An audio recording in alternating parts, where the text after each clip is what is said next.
오늘 새벽 하나님 말씀 사무엘상 20장 12절부터 23절의 말씀입니다. 구약성경 443페이지 사무엘상 20장 12절부터 23절의 말씀, 제가 봉독하고 마지막 절 합독합니다. 요나단이 다윗에게 이르되 이스라엘의 하나님 여호와께서 증언하시거니와 내가 내일이나 모레 이맘때에 내 아버지를 살펴서 너 다윗에게 대한 의향이 선하면 내가 사람을 보내어 내게 알리지 않겠느냐. 그러나 만일 내 아버지께서 너를 해치려 하는데도 내가 이 일을 내게 알려주어 너를 보내어 평안히 가게 하지 아니하면 여호와께서 나 요나단에게 벌을 내리시고 또 내리시기를 원하노라. 여호와께서 내 아버지와 함께 하신 것 같이 너와 함께 하시기를 원하노니 너는 내가 사는 날 동안에 여호와의 인자하심을 내게 베풀어서 나를 죽지 않게 할 뿐 아니라 여호와께서 너 다윗의 대적들을 지면에서 다 끊어버리신 때에도 너는 내 인자함을 내 집에서 영원히 끊어버리지 말라 하고, 이에 요나단이 다윗의 집과 언약하기를 여호와께서는 다윗의 대적들을 치실지어다 하니라. 다윗에 대한 요나단의 사랑이 그를 다시 맹세하게 하였으니 이는 자기 생명을 사랑함 같이 그를 사랑함이었더라. 요나단이 다윗에게 이르되 내일은 초하루인즉 내 자리가 빔으로 내가 없음을 자세히 물으실 것이라. 너는 사흘 동안 있다가 빨리 내려가서 그 일이 있던 날에 숨었던 곳에 이르러 에셀 바위 곁에 있으라. 내가 관역을 쏘려함 같이 화살 셋을 그 바위 곁에 쏘고 아이를 보내어 가서 화살을 찾으라 하며 내가 짐짓 아이에게 이르기를 보라 화살이 내 이쪽에 있으니 가져오라 하거든 너는 돌아올지니 여호와께서 살아계심을 두고 맹세하노니 내가 평안 무사할 것이요 만일 아이에게 이르기를 보라 화살이 내 앞쪽에 있다 하거든 내 길을 가라 여호와께서 너를 보내셨음이니라. 함께 읽습니다. 너와 내가 말한 일에 대하여는 여호와께서 너와 나 사이에 영원토록 계시느니라 하니라. 아멘. 할렐루야. 오늘 새벽에 우리가 주님 앞에 나온 정말 이 시간 성령께서 우리의 마음 가운데 위로부터 부어주시는 은혜가 충만한 한날이 되게 하시고 하나님의 은혜가 돌보시는 오늘 하루가 되기를 바랍니다. 오늘 시작할 때 부른 하나님의 은혜로 찬양을 부른 이유가 있어요. 제가 이번 월요일 화요일 지나면서 이제 노예 모임을 했는데 노예 목사님들이 모여서 이렇게 함께하면 어떤 일이 벌어질 것 같으세요? 교회에 대한 이야기도 하고 노예뿐만 아니라 목사님들이 또 이제 같이 가볍게 운동도 좀 하고 또 여러 가지 교회라든지 앞으로 우리 한국 교회에 대한 여러 가지 고민들도 좀 하고 이야기하고 또 이제 선배 목사님들께서 목회에 대한 어떤 좋은 말씀도 해주시고 또 신학적인 우리 교단이 가지고 있는 또 이렇게 목회자들이 또 가져야 될 그런 부분에 대해서 많이 배우는 시간이어서 참 좋습니다. 그런데 지난 월요일에 이렇게 잠깐 또 이렇게 운동을 좋아하는 목사님들하고 함께 이렇게 모였는데요. 교회에서 이제 운동도 하고.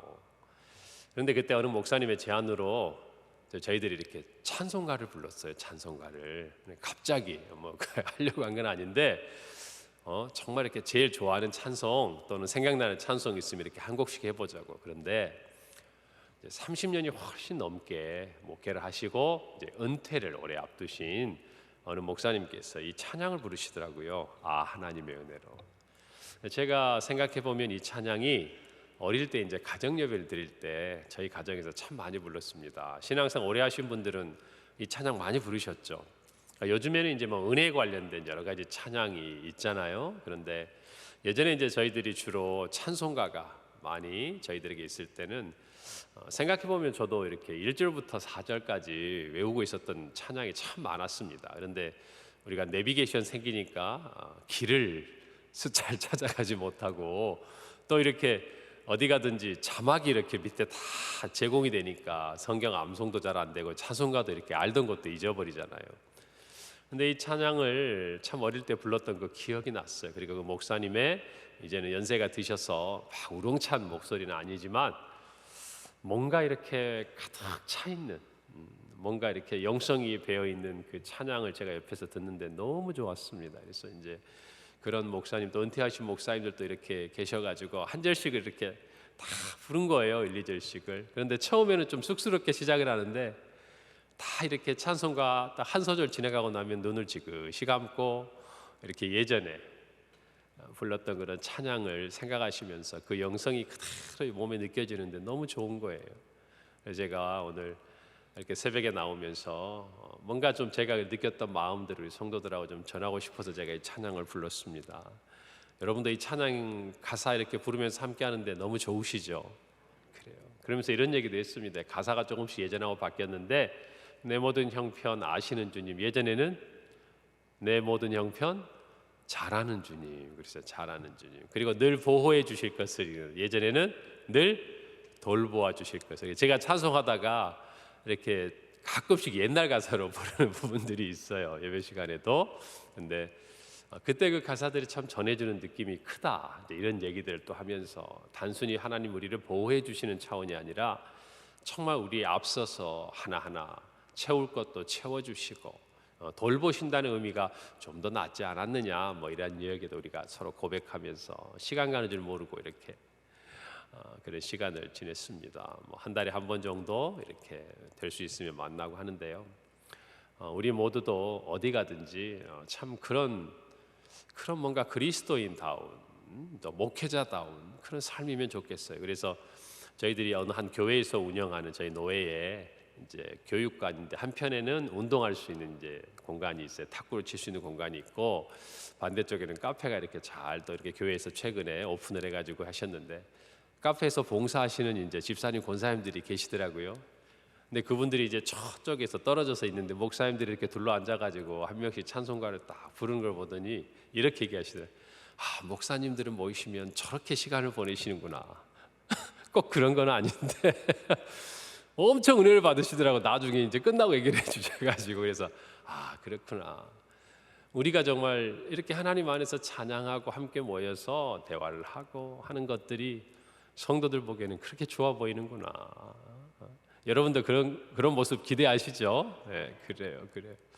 마찬가지예요. 세상 사람들도 저와 여러분에게 그런 모습을 기대하지 않을까, 저는 그런 생각을 합니다. 그리스도인들이 모이면, 예수 믿는 사람들이 모이면 우리하고는 좀 다르구나. 우리는 뭐 자녀 교육 얘기에, 또 집 뭐 아파트 얘기에, 또 뭐 주식 얘기에, 우리는 이런 거 하느라고 여념이 없는데, 예수 믿는 사람들이 모이면 참 은혜로운 자기의 삶의 간증의 얘기에, 또 교회를 위한 기도에 뭔가 이런 부분들이 나누어진다라는 메시지를 주는 것이 맞지 않을까, 그런 생각이 들어서 참 좋았어요. 저는 돌아오면서 이제 어제부터 보니까 여성 기도회도 우리가 시작을 하고, 그런 자리가 이제 정말 교회 안에서 교회를 위해서 기도하고, 또 이 지역을 위해서, 또 서로를 위해서 기도하는 그런 모습들이 예수님께서 멀리서 보시면서도 흐뭇해 하시는 모습인 줄 믿습니다.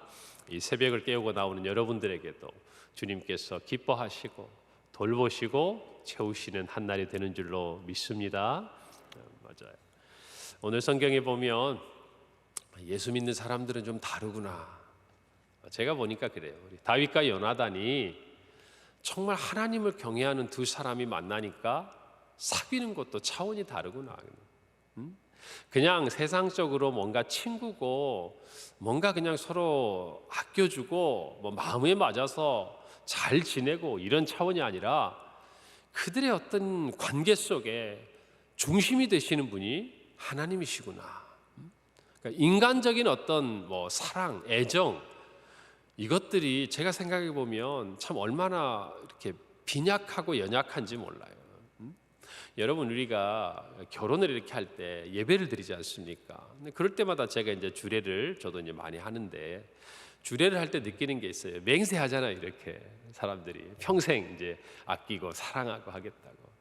여러분 다 그렇게 맹세하는데 시간이 지나면서 평생 그렇게 살아가는 부부도 있지만, 또 힘들고 어려운 부부도 있잖아요. 사람의 맹세라는 게 믿을 게 아니더라고요. 믿을 수가 없어요, 우리 자신이. 왜? 그때는 진심인데 그것들을 지킬 힘이 우리한테 없다고 말입니다. 그때 거짓이라는 게 아니라, 그때는 정말 우리가 그렇게 살기를 원하는데 살아가면서 우리 스스로가 우리가 한 약속도 맹세도 지키기가 어렵더라. 그게 우리 인간이더라, 그 말이. 그래서 여러분, 예배 시간에 이렇게 딱 맹세를 할 때 어떻게 합니까? 하나님 앞에서 맹세를 하잖아요. 성경에 손을 얹고 맹세를 하잖아요. 여러분, 그래서 우리 성경에 나타난 언약이라는 것하고 저희들이 이렇게 계약, 약속이라는 것하고는 조금 다른 의미가 가지고 있어요. 성경적으로 보면 언약은 커버넌트라 그래요. 그리고 이 계약, 이거는 컨트랙트라 그래요. 이 차이가 뭐가 있냐면 이 언약이라고 이야기할 때는요, 생명을 담보로 해요. 생명을. 그러니까 창세기 15장에 보면 하나님께서 아브라함과 약속을 하실 때 이렇게 사체를 반으로 다 갈아놓고 그 사이를 지나가게 하시잖아요. 그리고 하나님도 불로 지나가시지 않습니까? 그게 뭘 의미하냐면 너와 내가 한 약속을 만약에 어기는 사람은 이 동물의 죽음, 이 사체처럼 죽게 될 것이다는 거예요. 예를 들자면 우리가 성경에 나오는 대로 열매를 먹지 말라. 내가 정령 죽을 것이다. 이 말은 뭐 이 약속을 깨트리는 자는 죽게 된다는 거예요. 여러분, 언약은요, 이와 같은 의미를 가지고 있는 거예요. 그러니까 우리가 이 언약 속으로 들어왔다는 얘기는 우리의 생명을 담보로 약속한 거예요. 근데 이거 우리만 그런 게 아니라 누구도 그 가운데를 지나가셨어요? 하나님도 지나가셨다고 말이에요. 그러니까 하나님께서 우리에게 주신 이 약속은 하나님의 전부를 걸고 하나님께서 저와 여러분에게 지키시는 약속이라는 것이. 여러분, 그러니까 이게 얼마나 놀랍고도 감사한 은혜입니까? 하나님께서 정말 우리와의 관계 속에서 그와 같이 중요한 무게를 가지고 또 그런 마음을 가지고 이 약속을 행하고 계신다는 것이 우리 모두에게.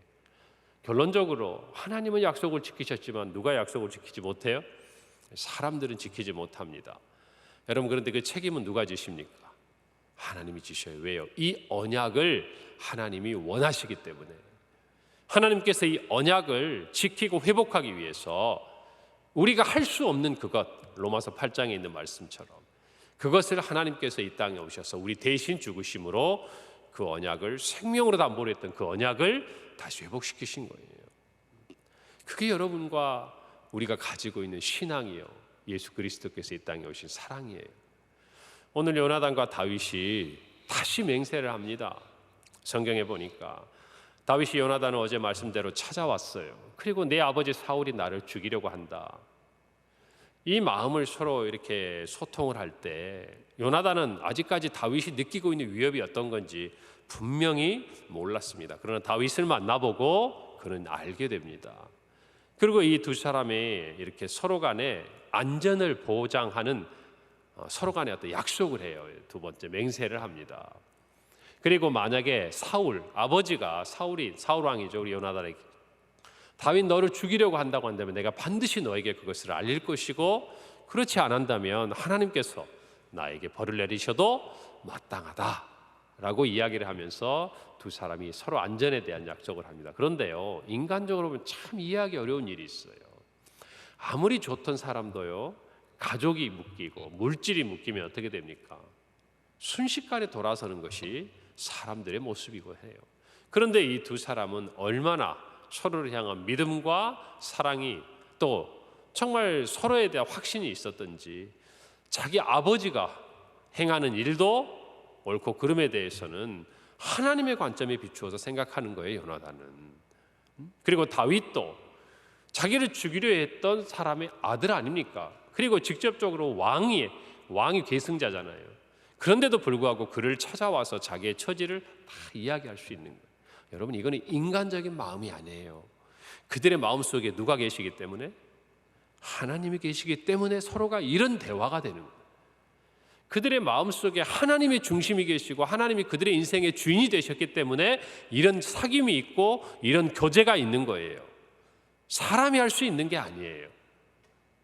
저와 여러분이 정말 요나단과 다윗 같은 그런 친구를 만나고 싶고, 물론 예수님께서 누구와도 비교할 수 없는 우리의 친구가 되시지만 우리가 이 땅에서 신앙생활하고 살아가면서 정말 이처럼 의지가 되고 서로가 힘이 될 수 있는 그런 지체들을 만나고 여러분들이 그런 사랑을 하기를 원한다면 그도 그리고 우리도 우리의 중심에 누가 계셔야 된다고요?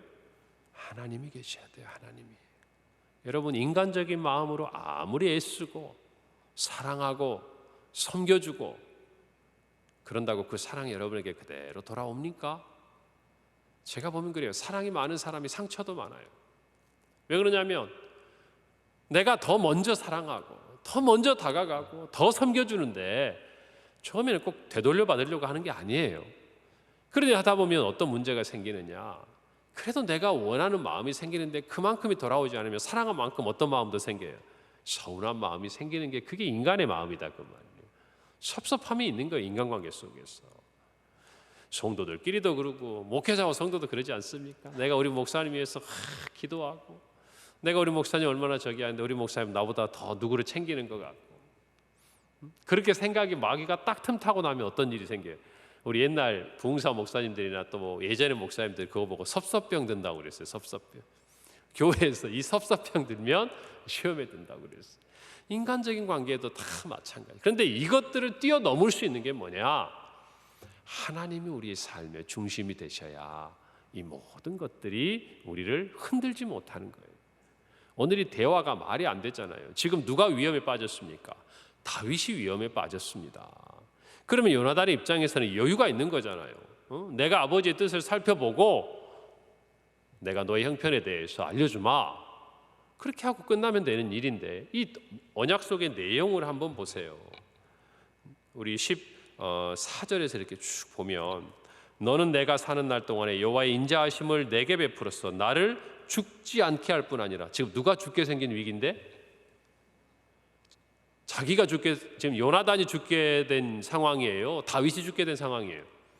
다윗이 죽게 된 상황인데 지금 서로 간의 이 약속은 어떻게 하고 있냐면 요나단 자신이 죽지 않도록 너는 내게 인자함을 베풀어라.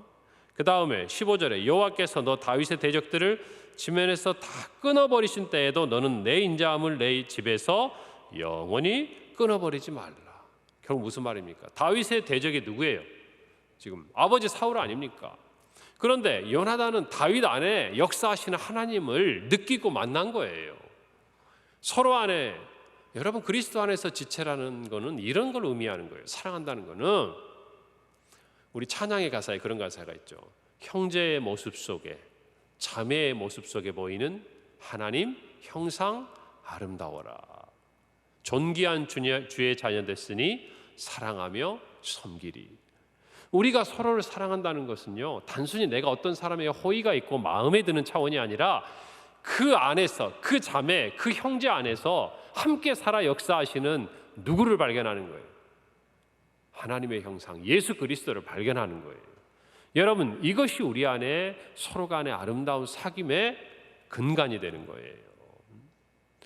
그러니까 예수님의 모습을 보고 그 안에 연약하지만 부족하지만 예수님이 사랑하는 지체로서 마음이 함께해야 이런 고백이 되는 거예요.